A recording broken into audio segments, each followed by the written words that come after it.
On Christmas Day, it was my son's wedding. When the MC called for the groom to offer tea, I adjusted my qipao and prepared to go on stage. However, the spotlight suddenly turned to the door. Evan was standing there. This man who had sacrificed for 30 years had graying temples, wore a crisp gray suit, and walked in arm with Vivian. Vivian stood in the center of the stage and announced in a hostess-like manner, "Dear guests, thank you for attending the wedding of my and Evan's son. From now on, I will take over the he family. Sister Grace, as the nominal but powerless wife, it's time for you to exit." She leaned into Evan's arms, eyes full of triumph. I stood frozen amid the applause from the entire audience and hurriedly hid in the restroom. My fingertips touched the brittle yellow love letter in the lining of my qipao, which 20-year-old Evan had given me under the locust tree. Outside the door, his deep voice drifted in, "Grace, you've worked hard these years." Trembling, I took out a pen and wrote below his youthful to Grace, "Evan, you liar, stay away from me." Before the ink dried, slender handwriting emerged on the paper, "Who are you? Don't scribble on my letter to Grace." Tears fell, and I replied stroke by stroke, "Because the future you made me very sad today." After a long while, his 20-year-old certainty slowly seeped out on the paper, "That's impossible, I would never make Grace sad in my lifetime." I smiled bitterly at the letter, "Time is too long, people's hearts change. Nothing is impossible." The boy on the other end of the letter still wanted to argue. He would surely say, Evan, keep my word." But I didn't look anymore, gently folded it, and tucked it into the deepest hidden pocket of my underskirt. Pushing open the restroom door, the noise wrapped in shadows surged in. Evan stood under the light and shadow, turning sideways to talk to someone. 30 years had chiseled him into a completely different appearance. His shoulders and back were still straight, but wrapped in a finely tailored suit. His side profile contours were deeper, the youthful softness from back then had been entirely replaced by an unfamiliar steadiness. But in the moment he looked up, the subtle curve at the corner of his eye suddenly pierced my memories painfully. "Grace." He walked over, his voice even deeper than what I heard outside the door, "You've worked hard these years, the old and young at home all depended on you. Even our son has grown up so well and achieved success in his career." The words "our son" pierced my heart like needles.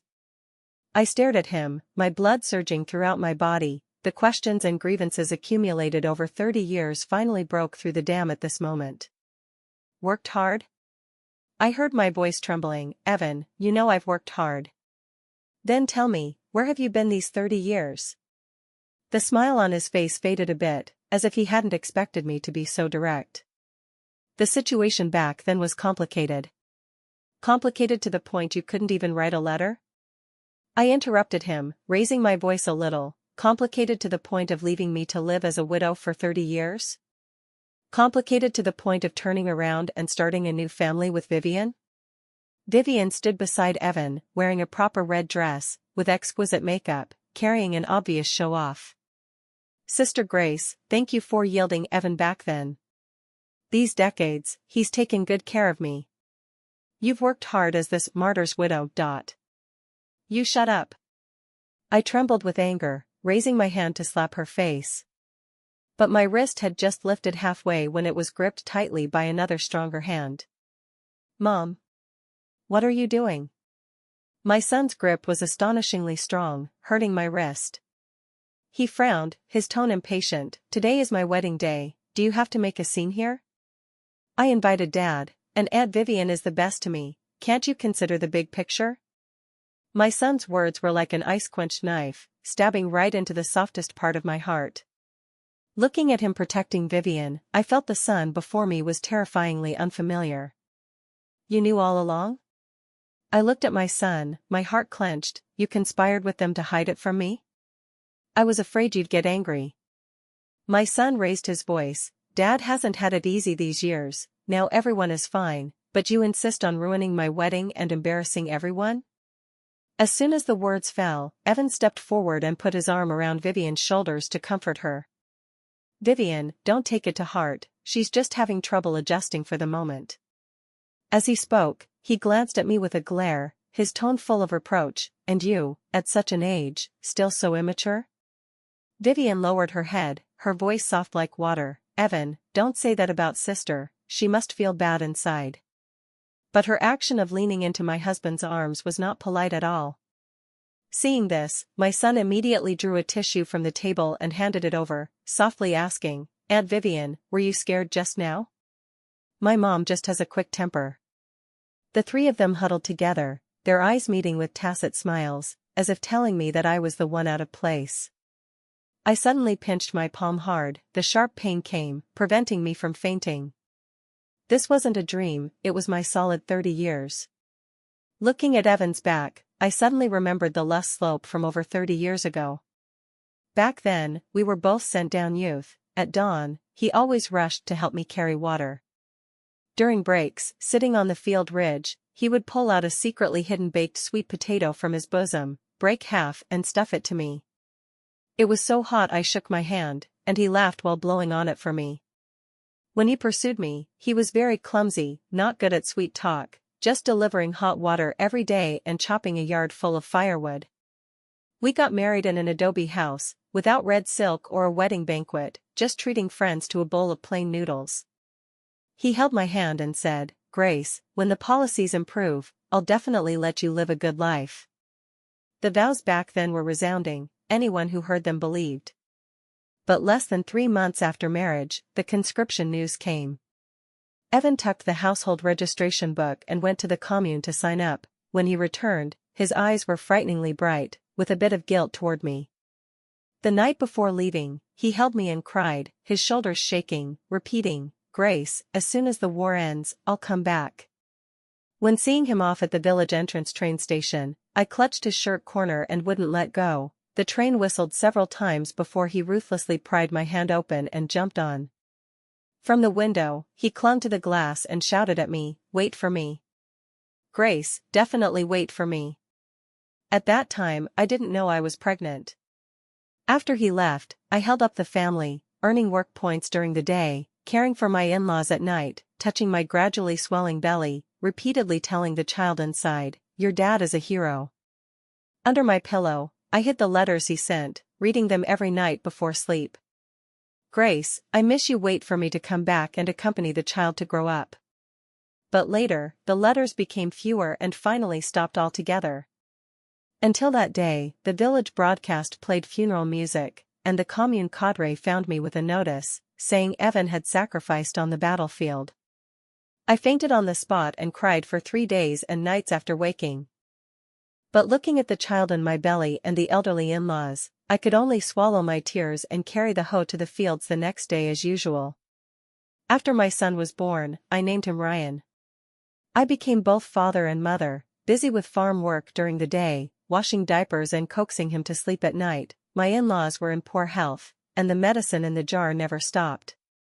After enduring like this for a few years, one day my in-laws received a letter from Wancheng. They hid in the room to read it secretly.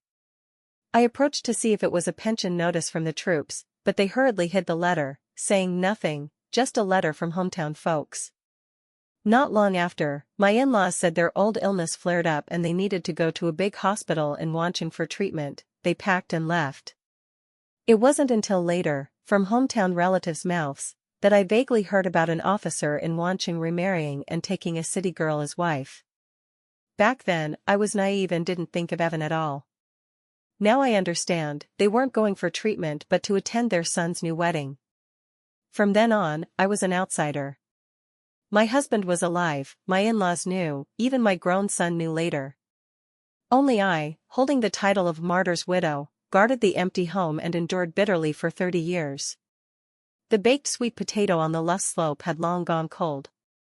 The next day, my son brought his new wife to see me, cautiously, avoiding any mention of his father's appearance. I forced myself to act as an ordinary mother who had received some shock. But the hole in my heart was filled with drafts, impossible to warm. After seeing them off, the house sank into silence again. I sat on the sofa in a daze, my gaze sweeping over the tea table, suddenly spotting the envelope beside the trash bin. As if possessed, I opened it again and was stunned. Just overnight, the originally loose paper was filled with dense handwriting.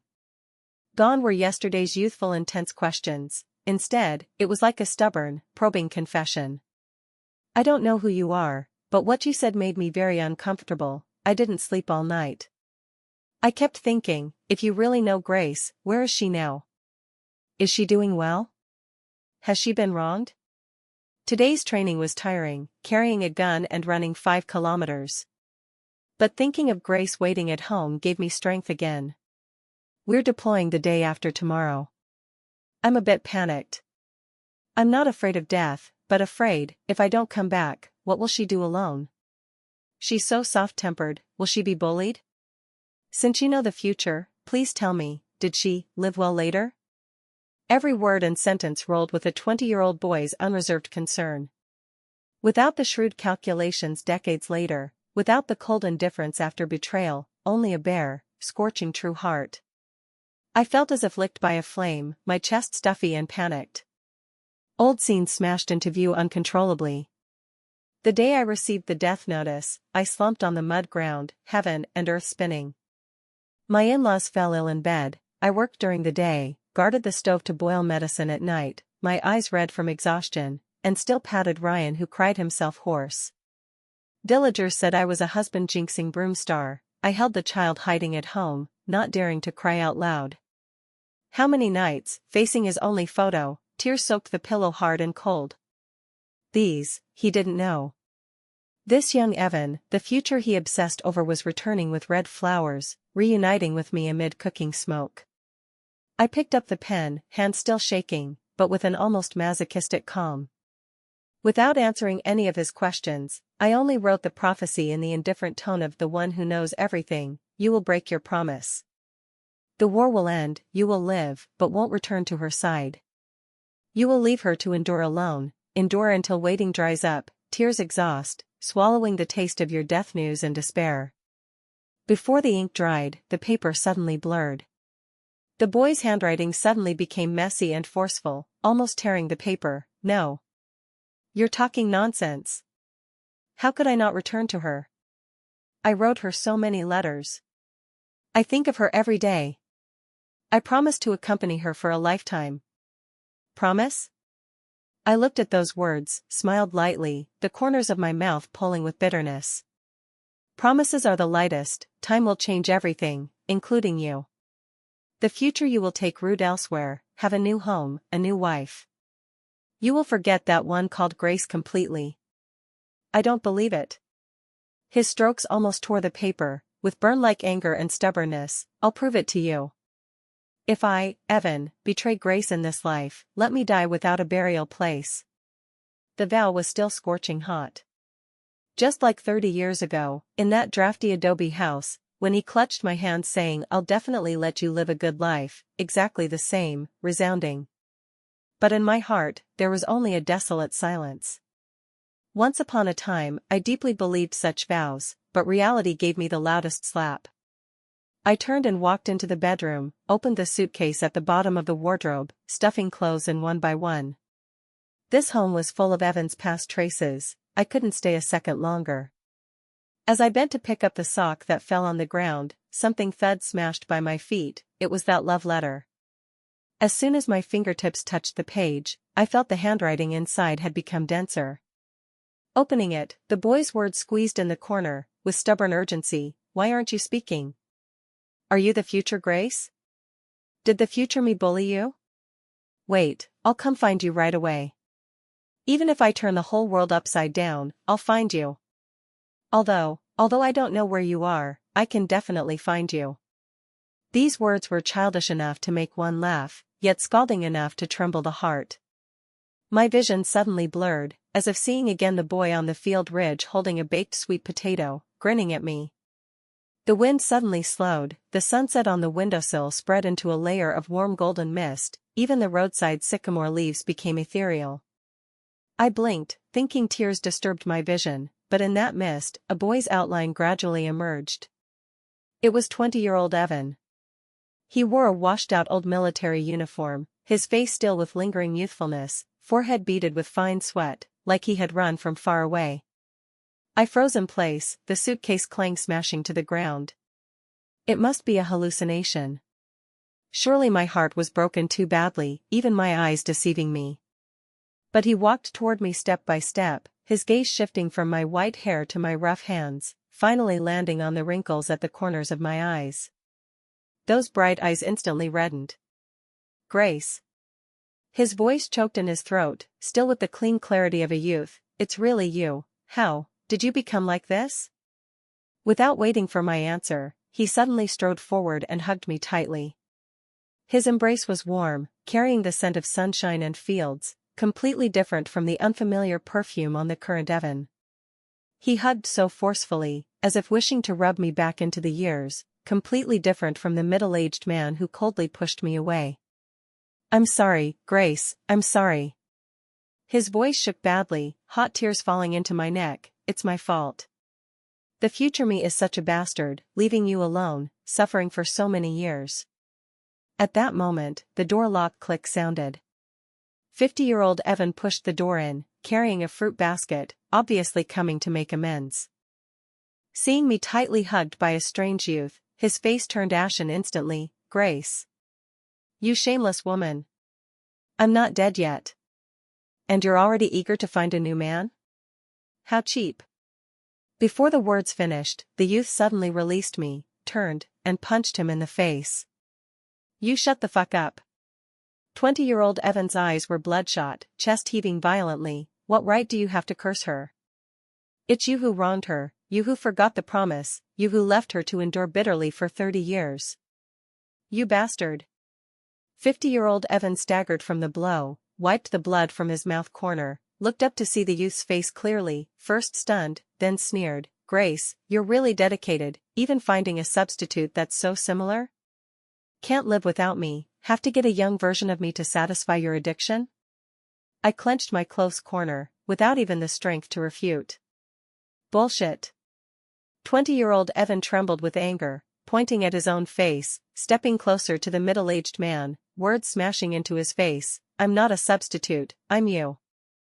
The 20-year-old Evan who swore to be good to Grace for a lifetime. 50-year-old Evan's face turned pale with a whoosh, staggering back 2 steps, pointing at his younger self, lips trembling, unable to speak. You're talking nonsense. How could I be you? This is impossible. Impossible? The young Evan stepped forward, grabbed his collar, their heights and builds similar. During the tug, 50-year-old Evan's coat was pulled out of shape. Look at this scar. He rolled up his sleeve, revealing a shallow scar on his forearm. It's from when I helped Grace snatch back the stolen ration tickets and got bitten by a wild dog. Dare you say you don't have it? And the mole on your left chest, why do you think I know? 50-year-old Evan instantly deflated, slumping against the wall, eyes evasive, after a long while squeezing out, I had no choice. Back then on the battlefield, my leg was severely injured, almost amputated. It was Vivian who guarded my bedside every day, a city girl suffering so much for me. I thought I could never stand again. How could I face Grace? I was afraid of delaying her for a lifetime. Delay her? The young Evan seemed to hear the biggest joke, raised his hand and punched him in the face again, making blood flow from his mouth corner. Your so-called not delaying is letting her hold your death notice, alone raising your parents, bearing a son, bearing all the bitterness for you? Your so-called no choice is turning around to start a family with another woman, letting her be poked in the spine and cursed as husband jinx? I didn't. 50-year-old Evan hurriedly defended, reaching to push his younger self. Later my leg healed. I thought of going back to find her, but then Vivian was pregnant with my child. I couldn't abandon wife and child, could I? Besides, Grace at that time. I heard she was doing quite well. Doing quite well? The young Evan trembled with anger, grabbed his collar and yanked him up, eyes full of disdain and disappointment. If you had gone back to see her even once, you'd know if she was doing well. For you, her hair turned white from enduring, hands roughened, eyes ruined from crying, yet here you are making excuses. Evan, you weren't forced at all, you're just selfish. Afraid of suffering yourself, afraid of responsibility, so you chose the easiest path, throwing all the bitterness to Grace. You don't deserve to be called Evan, even less to mention her name. The two twisted in a fight, faces injured. but standing aside, I felt immense irony. One desperately protecting me. One racking brains to justify his betrayal. They were clearly the same person, yet like from two extremes. Sunlight through the window fell on them. I suddenly felt that the 17-year-old Evan perhaps died long ago on the battlefield, died in his promise to me. The muffled sounds of fists hitting flesh made my temples throb. I stepped forward, reaching to grip young Evan's arm tightly. His muscles were tense, but at the touch of my cold fingers, he suddenly relaxed. "Stop fighting," my voice dry like sandpaper. "If you want to fight, wait until he finishes speaking clearly." I turned to the 50-year-old Evan leaning against the wall gasping, sunlight casting shadows on his graying temples, making him look somewhat disheveled. "Evan," I said word by word, 30 years, "don't you have anything to explain to me?"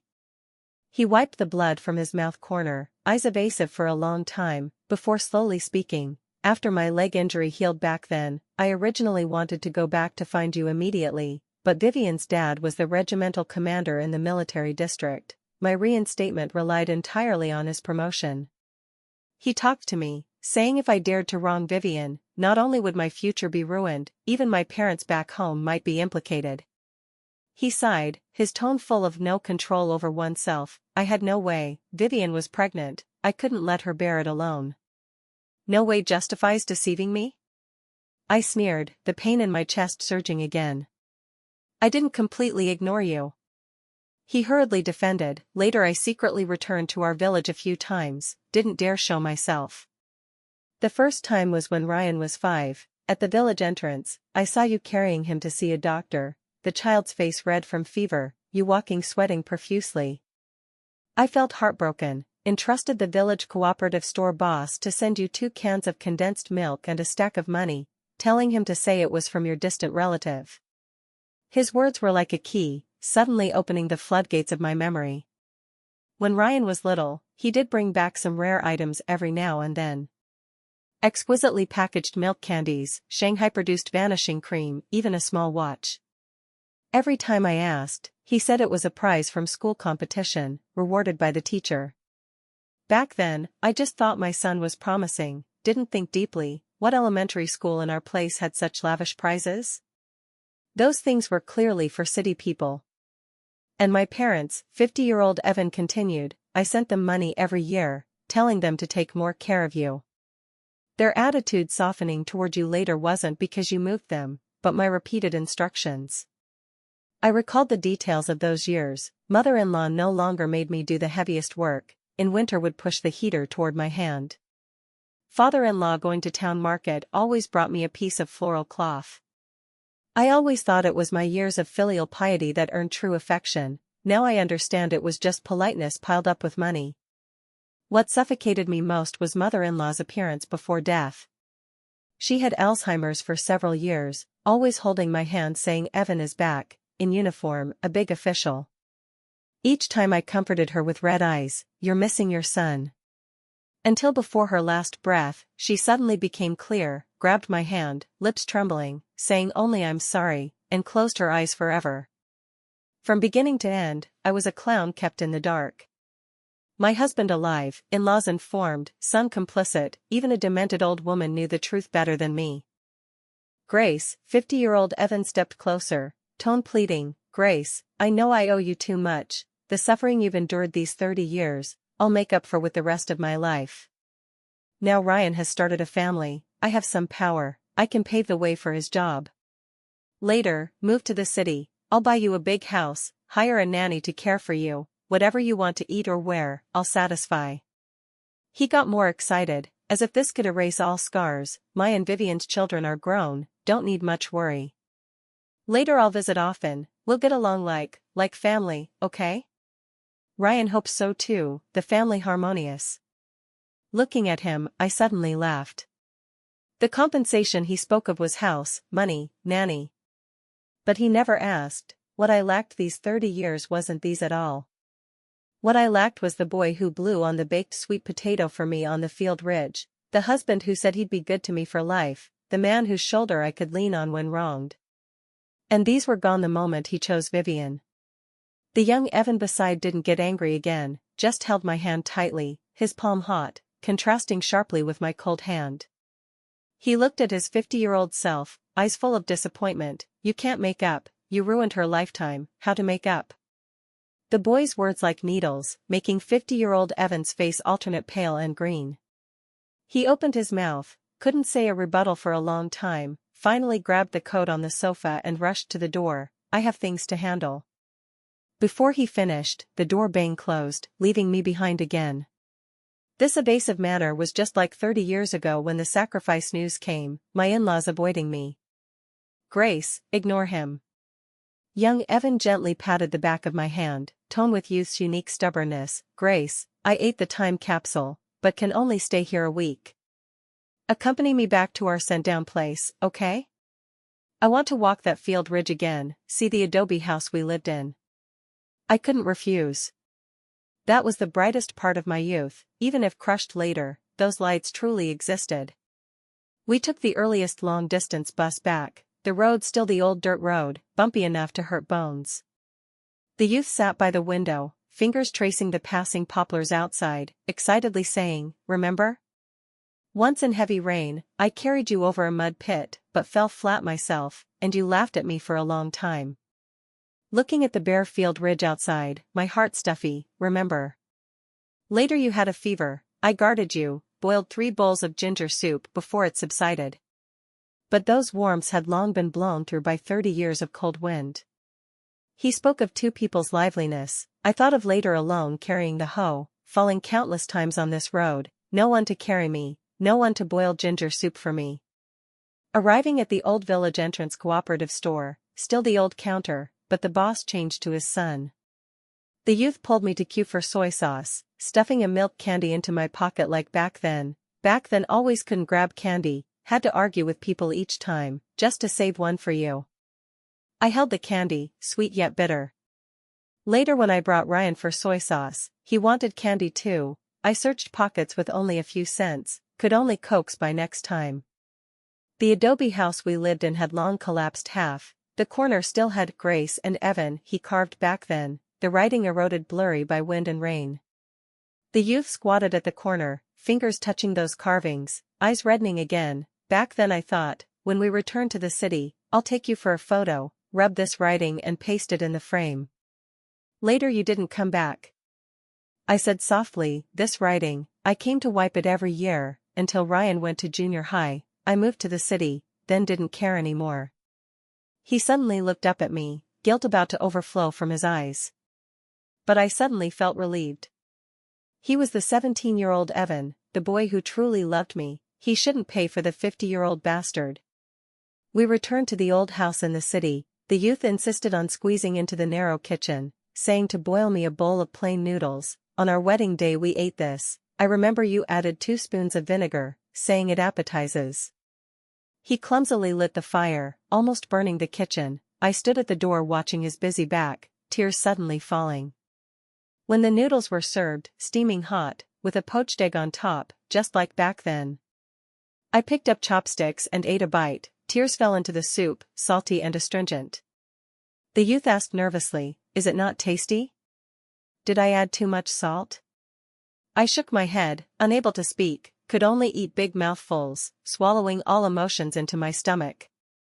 I suddenly recalled, on the wedding day he was like this too, nervously watching me eat noodles, saying later I'll boil for you every day. The true heart back then was real, the later betrayal was also real. People's hearts are changeable, just like this plain noodles, back then felt like delicacies, now eating again, only a mouthful of bitterness. The next day, I took the youth to the vegetable market to buy his favorite candied haws. Just reaching the alley entrance, heard familiar arguing. It was 50-year-old Evan and Vivian, twisting in a fight, Vivian's qipao torn, hair messy like a chicken nest. Evan, you scum. If not for my dad back then, could you have today? Now wings hardened, want to dump me? Middle-aged Evan forcefully pushed her away, face full of disgust. Don't mention your dad to me. He retired long ago, you think I'm still afraid of him? These years I've had enough of you, checking on me every day, like a shrew. If can't go on, divorce. I won't divorce. Vivian pounced to scratch his face, I paid so much for you, you want me to leave with nothing? No way. Pay?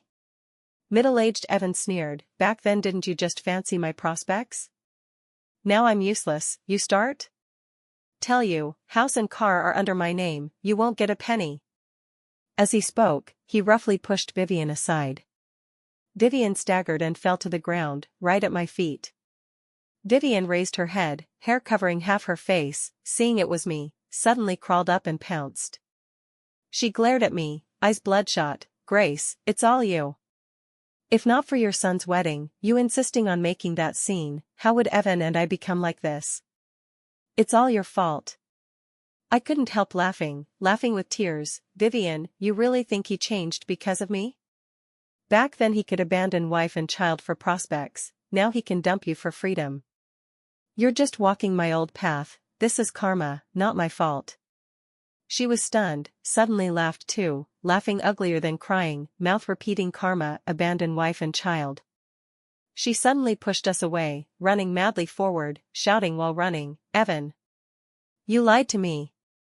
You liar! Middle-aged Evan watched her running back, frowned, took out his phone and dialed, hello, mental hospital? I have someone here. Looking at his indifferent profile, I suddenly felt his heart colder than roadside stones. Let's go. I didn't look at him again, reached to grab the youth's wrist beside.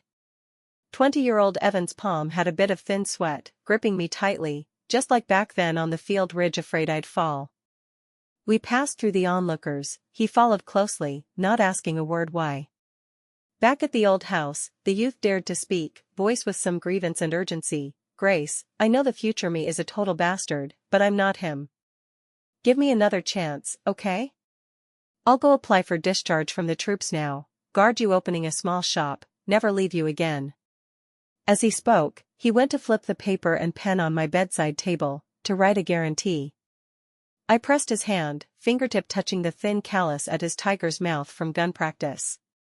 Same position as the old callus on 50-year-old Evan's hand, but the feel worlds apart. Evan, my voice very light, you're not wrong, wrong is the one who later forgot his original heart. You can't replace him, I don't need anyone to replace. The next few days, he seemed to revert to pursuing me back then. Before dawn, squatting at alley entrance buying freshly steamed sugar cakes, wrapped in oil paper handed over, hot making his fingers fling. Afternoon, moving a small stool sitting at my tailoring shop door, helping greet customers. If someone bargained too hard, he'd stiffen his neck saying my wife's work is worth this price, amusing customers to laugh his joke. But I knew this was just moon in the mirror, flowers and water. He would return to his 1978, and I had to face a life deceived for 30 years. I secretly packed luggage, contacted an old client in the south, she long called me to be partner. When son Ryan came, I was packing sewing machine parts. He carried 2 boxes of milk, entered with red eyes, Mom, Dad stayed home not eating or drinking for 3 days, he says he knows he was wrong. Back then he had no way, Vivian's dad pressed hard, he feared implicating our family. Forgive him this time, our family be well, okay? Be well? I put down the wrench, pointed to the old photo on the wall, that was Ryan's 10th birthday, only me and him. When you were 10, the flood, house collapsed half, I held you squatting at cooperative door all night, where was your dad? Before your grandma's death, holding my hand saying sorry, where was your dad? He feared implicating us, so threw us in the mud to climb high branches himself? Ryan's face paled, opened mouth but no words. He probably forgot, I'm not a woman who only cries. After Evan's sacrifice news came, I sewed clothes for people daytime, learned tailoring under kerosene lamp at night, fingers full of needle pricks. Later saved money to open tailoring shop, extorted by hooligans, I held scissors confronting them, stubbornly guarded the shop. These years, I've lived myself into a mountain. Young Evan saw me and Ryan stiff, quietly pulled my close corner, saying in a voice only we could hear, if he really bullies you, I'll help you deal with him. I smiled, touched his head, he didn't know, I don't need others to stand up for me. These years running the shop, contacting people from all walks, I slowly collected much evidence on Evan. After he rose in rank relying on Vivian's father's connections, used authority to arrange job for Vivian's brother, embezzled public funds to buy house for their family, I recorded all in a red notebook, with dates and witnesses clear. The day before the youth disappeared, I mailed the red notebook and report letter to the procuratorate. That night, the youth sat beside me, helping fold clothes, suddenly said, "Grace, no matter what I become after going back, you must be well." Next morning, he really disappeared, on the table a bowl of warmed plain noodles, just like on our wedding day, with a poached egg on top. After eating, I received the procurator's call, saying Evan was suspended for investigation. Evan's end was miserable. Position gone, assets sealed, Vivian's family drew clear lines with him, even Ryan felt ashamed, rarely contacting me. He came to beg me once, hair all white, wearing washed-out old uniform, worlds apart from the spirited youth back then, "Grace, for Ryan's sake, withdraw the report letter." I didn't agree, some debts must be repaid. After handling everything, I locked the old house door, carried the suitcase to the airport. Just reaching the gate, the broadcast urged boarding. "Flight CZ3206 to Florida is boarding, passengers please prepare boarding passes." Almost at the same time, I received a text from an unknown number from Evan's old subordinate, conveying his last words: "Scatter my ashes in the river, counting as not breaking the promise to Grace back then, die without burial place." I stared at the text for 2 seconds, deleted it. As the plane took off, piercing thick clouds, sunlight sprinkled on my face. I suddenly recalled many years ago, climbing the small hill behind the village, seeing 20-year-old Evan waiting with a grin. In a trance, the hill's light and shadow faded, the old house's lights seemed to brighten before me. It was days ago he sat by the bed helping fold blue shirt, gently embracing from behind, voice clear and firm, "Grace, don't forgive him."